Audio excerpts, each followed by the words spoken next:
സിനിമയിലേക്ക് കടന്നു വരാൻ ആഗ്രഹിക്കുന്ന പുതിയ തലമുറയുണ്ടല്ലോ, നിങ്ങൾ വന്നുകൊണ്ടിരിക്കുന്ന ഒരു തലമുറയാണ്. നിങ്ങൾക്ക് ചില അനുഭവങ്ങളുണ്ട്. ഇത് സിനിമ നിങ്ങളുടെ നല്ല അനുഭവങ്ങളായിരുന്നോ, അതല്ല ഇനിയുള്ളവരോട് വരരുതെന്ന് പറയത്തക്ക രീതിയിലുള്ള അനുഭവങ്ങളാണോ? എന്തായിരുന്നു നിങ്ങൾക്ക് എന്താ പറയാനുള്ളത്? നല്ല അനുഭവങ്ങളെല്ലാം ഉണ്ടായിട്ടുണ്ട്.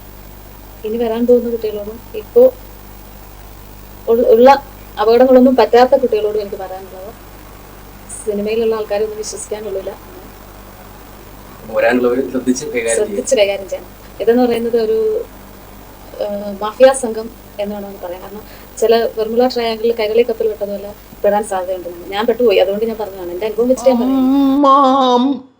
അമ്മന്നൊന്നും ഇനി വിളിക്കേണ്ട ആവശ്യമില്ല. AMMA അത് മതി. ആ അമ്മ എന്ന് പറഞ്ഞ വാക്കിൻ്റെ ഒരു ഗുണം ഓടിയും കളയാണ്ട. അപ്പോൾ കഴിഞ്ഞ ദിവസമൊക്കെ നിങ്ങളൊക്കെ അറിയണതാണ്, ഇതൊക്കെ പറഞ്ഞാൽ ഒരുപാട് പറയേണ്ടി വരും, ചിലപ്പോൾ നീണ്ടുപോകുന്ന പറഞ്ഞാൽ അത്രത്തോളം വിഷയങ്ങളാണ്. നിങ്ങളെല്ലാം അപ് ടു ഡേറ്റ് കണ്ടുകൊണ്ടിരിക്കുന്ന കാര്യങ്ങളാണ്. ഇപ്പോൾ നടക്കുന്ന AMM നടക്കുന്ന വിഷയങ്ങളും അവരുടെ ചർച്ചകളും. അതിനുശേഷം നമ്മുടെ ഇടവേള ബാബുവിനെ പറ്റി ഒരു നടി, ഒരു ജൂനിയർ ആർട്ടിസ്റ്റ് പറഞ്ഞു, നമ്മുടെ സുധീഷിനെ പറ്റി പറഞ്ഞു, മാമുക്കോയിനെ പറ്റി പറഞ്ഞു, ഹരികുമാറിനെ പറ്റി പറഞ്ഞു, ദേ ഇപ്പോൾ സിദ്ദീഖ് ഖാനെ പറ്റിയും പറഞ്ഞു. ഒരു ഗതികേട് ഓർത്ത് നോക്കണേ. അതിന് ആത്മഹത്യ അഭിനയം അറിയാത്ത ഒരാളാണോ സിദ്ദീഖ് ഖാ?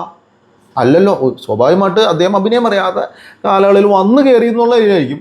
പക്ഷേ അദ്ദേഹം നന്നായിട്ട് അഭിനയിക്കും. ഇതിൻ്റെ ഈ സെക്രട്ടറി സ്ഥാനമൊക്കെ ഏറ്റെടുത്തതിന് ശേഷം നല്ല രീതിയിൽ അഭിനയിക്കുന്നുണ്ട്. കഴിഞ്ഞ ദിവസം നമ്മളെ AMMയിൽ അതിൻ്റെ മറുപടി സംഭവം ഹേമ കമ്മിറ്റിയായിട്ട് മറുപടി 3-4 ദിവസം പഠിച്ചതിന് ശേഷം പുള്ളി പറഞ്ഞ മറുപടിയൊക്കെ നന്നായിട്ട് പഠിച്ചിട്ടാണ് പറഞ്ഞത്.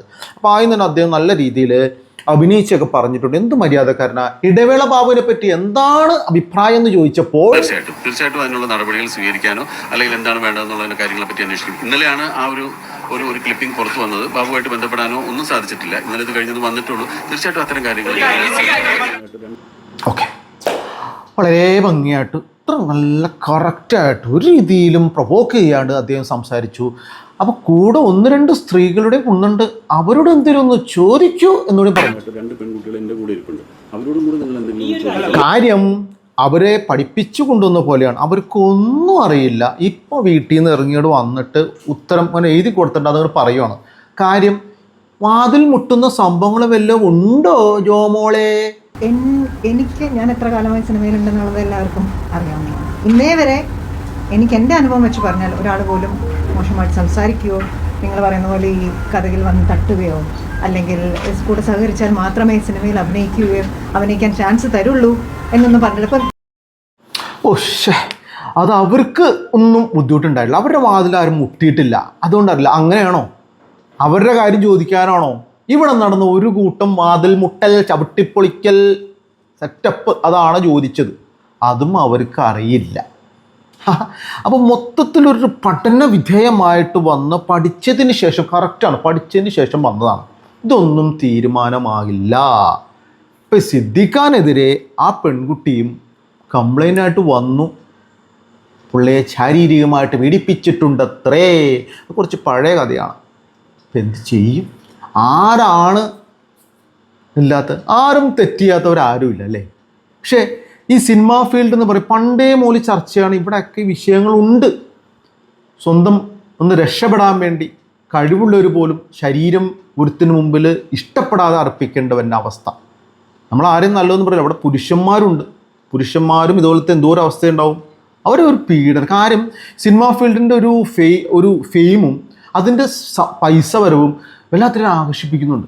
സ്വന്തം അമ്മമാർ വരും തൻ്റെ മകളെ, അല്ലെങ്കിൽ അച്ഛന്മാർ വരും മകളെ റൂമിലേക്ക് കയറ്റിയിട്ട് പുറത്ത് കാത്തിരിക്കേണ്ട അവസ്ഥ. കാര്യം രക്ഷപ്പെടാൻ ഒരു അഡ്ജസ്റ്റ്മെൻ്റ് ആവാം. ഞാൻ ഒരു കാര്യം ചോദിച്ചോട്ടെ, പ്രമുഖർ എന്നുള്ള പേര് പറയുന്നുണ്ട്. ഏതെങ്കിലും പ്രമുഖ നടി ഇന്നയാൾ ചെയ്തു എന്ന് പറയുന്നുണ്ടോ? ഇതുവരെ വന്നിട്ടുണ്ടോ? ഉണ്ട് എന്ന് ചിലർ പറയുന്നുണ്ട്. പക്ഷെ ആര് എന്ന് പറയുന്നുണ്ട്. എന്നാലും ഒന്ന് സൂക്ഷിക്കണം എന്നല്ലാതെ ആരും പറഞ്ഞില്ല.